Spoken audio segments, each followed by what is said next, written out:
Rama, pedang ini naga puspa. Selamatkan dia. Jangan sampai jatuh ke tangan pendekar berwatak jahat.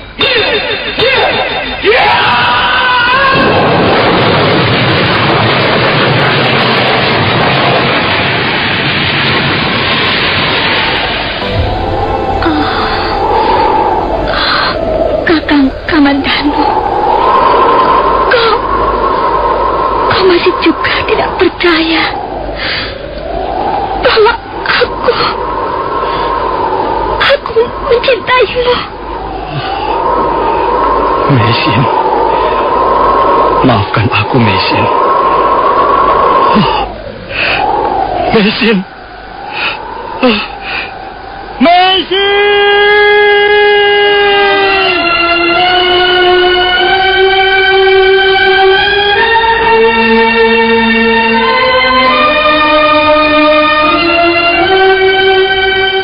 Tutur Tinula.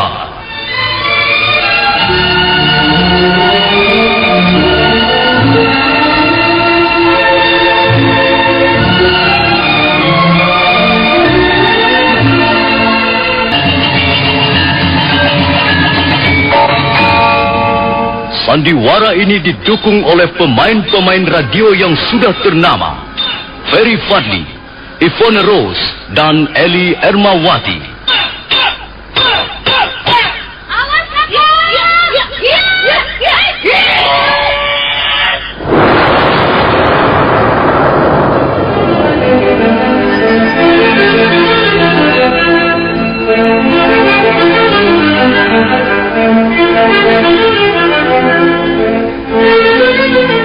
Cerita ini ditulis dan disusun oleh S. Tijab, hiasan musik dan sutradara C. Ispriyonoka. Kali ini mengetengahkan episode ke-6 dengan judul Cahaya Fajar Menembus Hutan Tarik.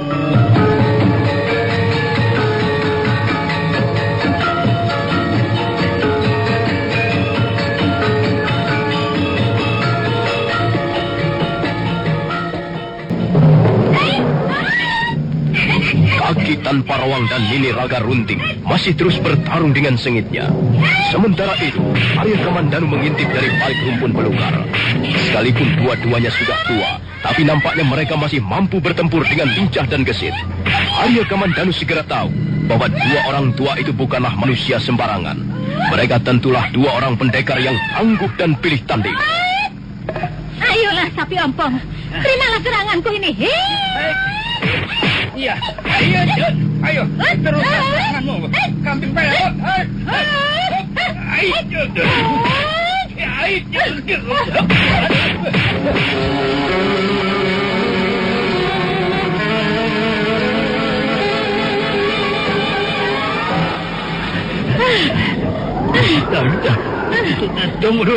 Tunggu. Sapi ompong, mengapa kau berhenti? Apa tiba-tiba sakit pinggangmu kamu lagi? Biasa sedikit kamu. Tapi bukan berarti kau sudah memenangkan pertarungan ini, kambing peot. Tapi ompong, kalau kau masih juga belum mau menyerah, aku akan terus menyerangmu, mengubermu, memburumu sampai kau roboh ke tanah. Nini Raga Runting tidak akan pernah puas sebelum bisa menggundul rambut kaki Tanpa Rawang.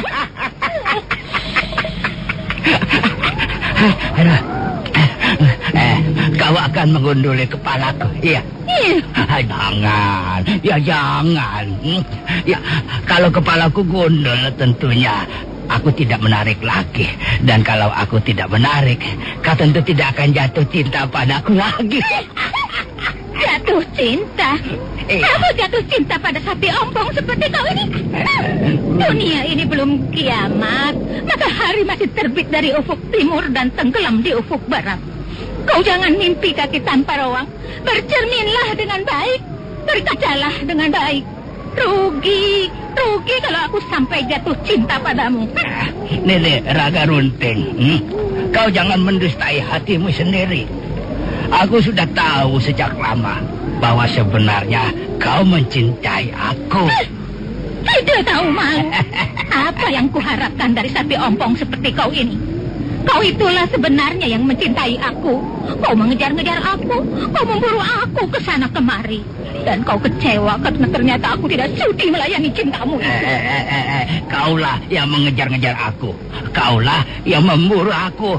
Dan kau kecewa karena aku tidak sudi melayani uluran cinta kasihmu. Ngaco saja. Kaulah sebenarnya yang mencintai aku. Kau yang mencintai aku. Kau. Sudah cukup. Lelucon yang tidak lucu. Sudah. Tak ada perlunya meneruskan omong kosong ini. Lebih baik kita lanjutkan pertempuran kita. Ini dia. Lihat apa yang sekarang ku genggam dengan tanganku ini. Wah. Agaknya selendang kuningmu yang butut itu masih kau pelihara dengan baik, Nini Raga Runting. Selendangku inilah yang akan melecut-lecut kulitmu hingga terkelupas. Nah, bersiaplah sapi ompong.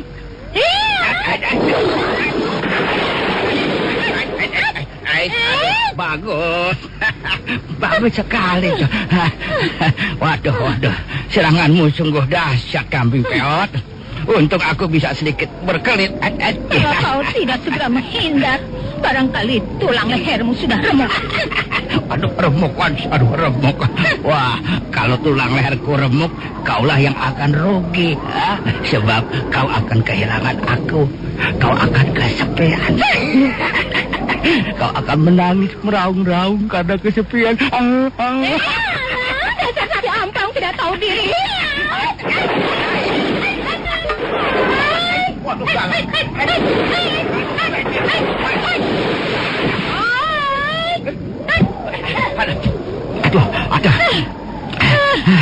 Aduh, kau ini rupanya bersungguh-sungguh, Nini Raga Runting. Hampir saja ujung selendang kuningmu menampar wajahku. Kau pikir aku ini apa? Kau kira aku ini main-main? Jangan harap sekarang ini kau bisa meloloskan diri dari gempuran jurus-jurusku, sapi ompong. Kalau kau tidak bersungguh-sungguh, kau meremehkan aku, kau pasti akan roboh terkena sabetan selendang kuningku ini. Wah, kalau begini, aku memang harus bersungguh-sungguh. Tapi, tunggu. Permainan kita selanjutnya harus adil ya, Nini Raga Runting. Kau seorang laki-laki kaki tanpa rawang. Kau seorang bandot. Kau tidak punya hak untuk bicara tentang keadilan. Mana ada laki-laki berbuat adil? Di sepanjang usiaku belum pernah kulihat tindakan seorang laki-laki yang mencerminkan keadilan. Justru mereka selalu berbuat tidak adil. Sewenang-wenang terhadap kaumku, kaum wanita. Laki-laki hanya mau menangnya saja, mau enaknya saja. Dan perempuan selalu dijadikan sasaran untuk memperoleh kepuasan. Kau jangan hanya mencari buruknya saja, Nini Raga Runting. Tidak semua laki-laki seperti yang kau katakan itu tadi. Dan tidak semua perempuan mulia hatinya. Banyak itu kusaksikan wanita yang berhati culas, licik dan kejam terhadap kaum laki-laki. Dari kata-katamu itu tadi sudah jelas membuktikan bahwa laki-laki hanya ingin menangnya sendiri saja. Laki-laki tidak mau disalahkan. Padahal sebenarnya mereka itu biang keladi penderitaan yang dialami kaum wanita. Kaum wanita hanya disuruh menurut, disuruh begini dan begitu, diperintah ini dan itu, disuruh setia, disuruh taat. Tapi justru kesetiaan dan ketaatannya disalahgunakan. Laki-laki memang makhluk buas, dan makhluk seperti itu hanya pantas untuk dihajar sampai babak belur. Tunggu dulu. Kalau kau ingin permainan ini diteruskan, kau harus mau berbuat adil padaku, Nini Raga Runting. Ya, kau sudah mengeluarkan senjata andalanmu. Masa aku harus melawan dengan tangan kosong? Aku pun harus bersenjata juga. Ya, nah lihat. Jadi kau masih juga menyimpan ikat kepalamu yang buruk itu, sapi ompong? Kau kira benda itu sudah kau jual ke pasar Noah? Kiranya masih kau pelihara juga. Aduh. Kau jangan menghina senjataku ini, kambing peot. Dan lagi, ikat kepalaku ini rasanya masih cukup bagus. Mengapa harus kujual ke pasar Noah? Kau ingin buktinya? Jaya. Sudah agak lama kau tidak memperlihatkan ikat kepalamu yang sudah usang itu. Mana coba? Mana? Aku ingin tahu buktinya.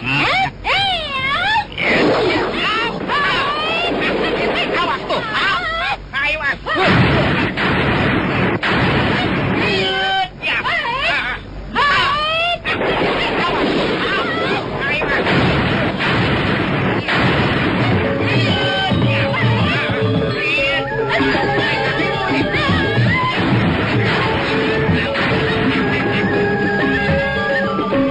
Kembali kakek dan nenek itu bertarung. Nini Raga Runting memainkan senjatanya yang aneh, yang bentuknya menyerupai sebuah selendang berwarna kuning dan panjangnya kurang lebih 10 depa. Suatu saat, selendang ajaib itu nampak berkelok-kelok di udara bagaikan seekor ular naga. Ujungnya menyambar ke sana kemari. Dan setiap kali Nini Raga Runting menjejakkan kaki sambil mengibaskan selendang kuningnya, maka terdengarlah letusan nyaring yang disertai percikan api. Sementara itu kaki tanpa ruang berusaha membendung serangan lawannya dengan ikat kepalanya yang berwarna hitam legam. Ikat kepala itu bernama ikat kepala geledek. Maka demikianlah, ikat kepala geledek terus bertarung melawan kibasan-kibasan selendang kuning.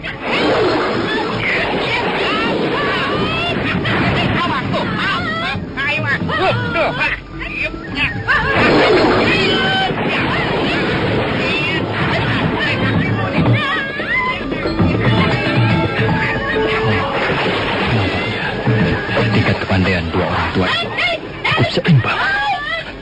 Aku tidak bisa meramalkan siapa yang bakal keluar sebagai pemenang. Tapi aku masih penasaran, mengapa mereka harus bertarung? Kelihatannya mereka sudah saling mengenal cukup lama. Tapi mengapa harus bertarung? Apakah mereka benar-benar bermusuhan ataukah hanya sekedar bermain sandiwara? Tapi apa maksudnya?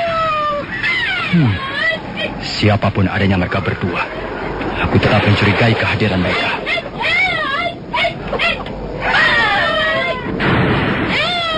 Jangan lari kau Sapi Ampang. Jangan lari. Kurang ajar. Kau memang pengecut. Kau laki-laki pengecut. Awas. Sampai seluruh dunia ini terbalik, aku akan mengejarmu.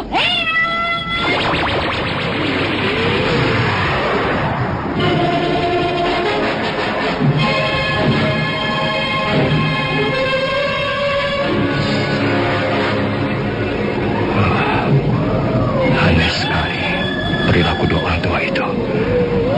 Mereka saling bertempur. Mereka saling menuduh dan memaki. Mereka saling membenci. Dan kelihatannya sudah sejak lama bermusuhan. Tapi mendadak salah seorang di antaranya menyudahi pertarungan dan kabur. Dan nenek yang bernama Nini Raga Runting itu kemudian menyusulnya. Apa maksudnya? Sepertinya aku tidak akan mampu menguraikan teka-teki yang dibawa dua orang tua aneh itu.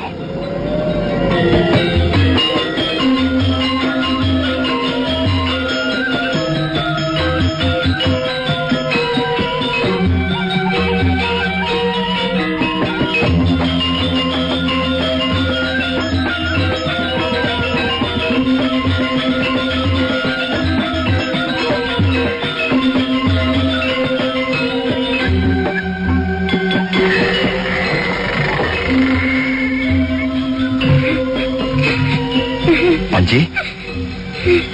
Panji? Ada apa, Panji? Mengapa kau menangis? Saya takut, Paman. Saya takut. Mengapa takut? Kau tidak usah takut. Bukankah kau berada di dalam rumah? Apa yang kau takutkan? Paman, lama sekali perginya. Saya takut, Paman.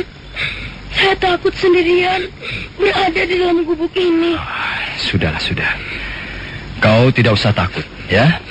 Kau seorang anak laki-laki. Seorang anak laki-laki harus belajar berani. Jangan menjadi anak cengeng. Jangan menjadi anak manja. Kalau kau tidak belajar berani dari sekarang, nanti kau akan menjadi pemuda pengecut. Dan pemuda pengecut bukanlah seorang laki-laki sejati. Paman kemana saja? Kok lama sekali baru kembali?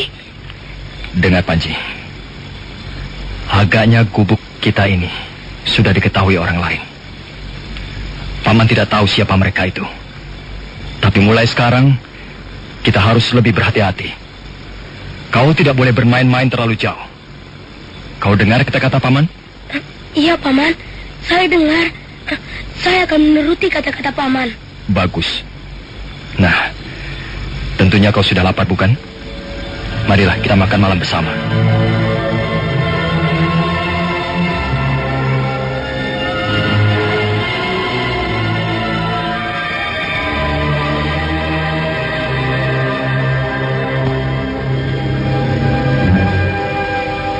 Panji? Panji? Hei, Panji? Panji?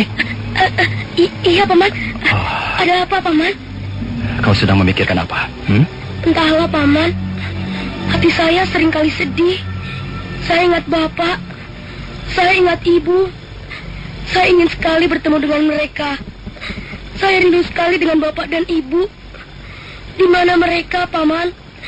Di manakah Bapak dan Ibu? Apakah saya masih bisa bertemu dengan Bapak dan Ibu saya, Paman? Arya Kamandanu tersentak. Dia sama sekali tidak menduga diberondong dengan pertanyaan-pertanyaan seperti itu oleh keponakannya. Untuk sesaat lamanya dia tidak bisa menjawab. Mendadak hatinya menjadi ikut bersedih. Kemudian pelan-pelan telapak tangan kanannya bergerak dan mengusap-usap kepala bocah di depannya. Panji, kau tidak perlu memikirkan hal itu lagi. Ada hal-hal yang tidak bisa kau mengerti, sekalipun paman ceritakan kepadamu. Panji, di dalam hidup ini banyak hal-hal yang tidak kita senangi, tapi justru harus kita alami. Kadangkala kenyataan itu pahit sekali rasanya, tapi itu harus kita telan juga. Semua orang mengalami begitu. Bukan hanya kau. Suatu saat nanti kau pasti akan mengerti. Sekarang ini, lebih baik kau pusatkan perhatianmu pada hal-hal yang lebih berguna untuk masa depanmu nanti. Kau harus rajin bekerja, rajin belajar ulah kanuragan, dan jangan sekali-sekali bermalas-malasan. Panji,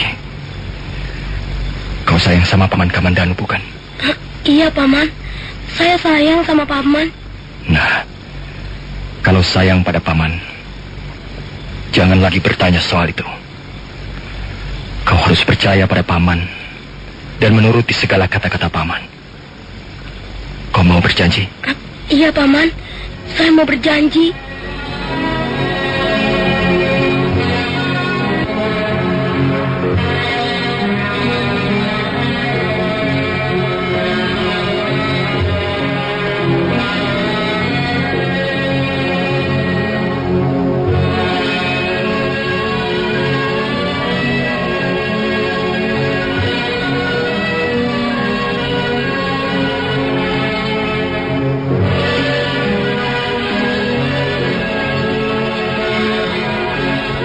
Akhirnya Arya Kamandanu merasa lega karena bisa membujuk Panji Ketawang. Bocah itu sekarang sudah tidur lelap di atas pembaringannya. Arya Kamandanu mencium keningnya dengan penuh kasih sayang, kemudian menyelimuti tubuhnya dengan sepotong kain yang sudah usang. Setelah itu, dia melangkah ke arah serambi gubuk dan duduk memandang suasana di sekitarnya. Malam semakin larut. Bulan pucat mengambang di langit yang jauh. Mendadak Arya Kamandanu merasakan sesuatu yang menekan dadanya. Hatinya merasa kosong dan hampa. Sampai kapan aku harus hidup dengan cara seperti ini? Rasanya hidupku semakin kosong. Apakah segala sesuatu yang kulakukan sekarang masih ada artinya? Masih ada gunanya? Meisin. Tiba-tiba aku ingat padanya. Di mana dia sekarang? Kasihan wanita itu. Kasihan wanita malang itu.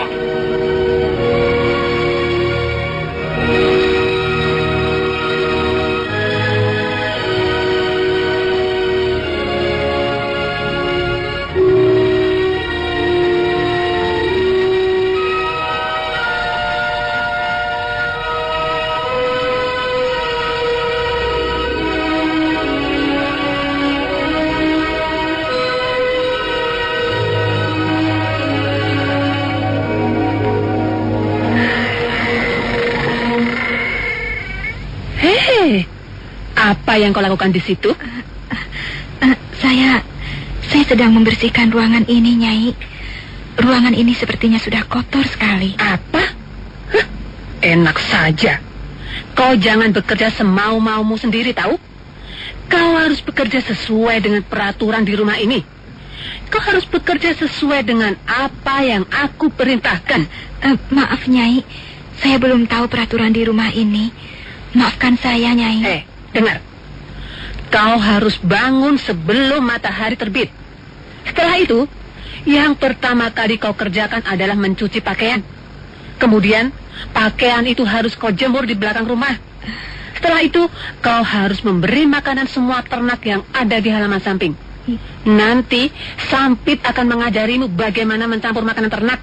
Iya. Dan setelah itu, kau harus membantu menjemur palawija di halaman depan. Cepat, letakkan sapu itu. Dan bekerjalah sesuai dengan perintahku. Iya, Nyai.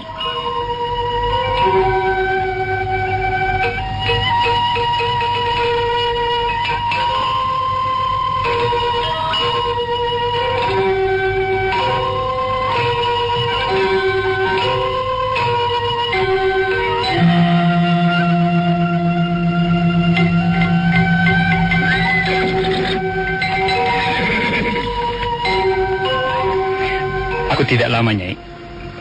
Paling banter setengah hari aku sudah akan berada di rumah lagi. Aku hanya akan menagih hutang beberapa orang langganan. Setelah itu, aku akan mampir di pasar sebentar. Oh ya, Sampit akan kuajak. Kulihat tetangga itu mondar-mandir saja sejak pagi tadi, Kang. Siapa, Nyi? Tetangga kita itu loh, orang yang rumahnya di ujung jalan itu, yang mengaku paling kaya di desa ini. Saingan dagangmu itu, toh, Kang. Biarkan saja dia, Nyi. Jaran lalian itu orangnya licik, cara dagangnya busuk. Biarkan saja dia. Pokoknya kita tidak bakalan kalah bersaing dengan dia. Lihat saja nanti. Nah, aku berangkat dulu.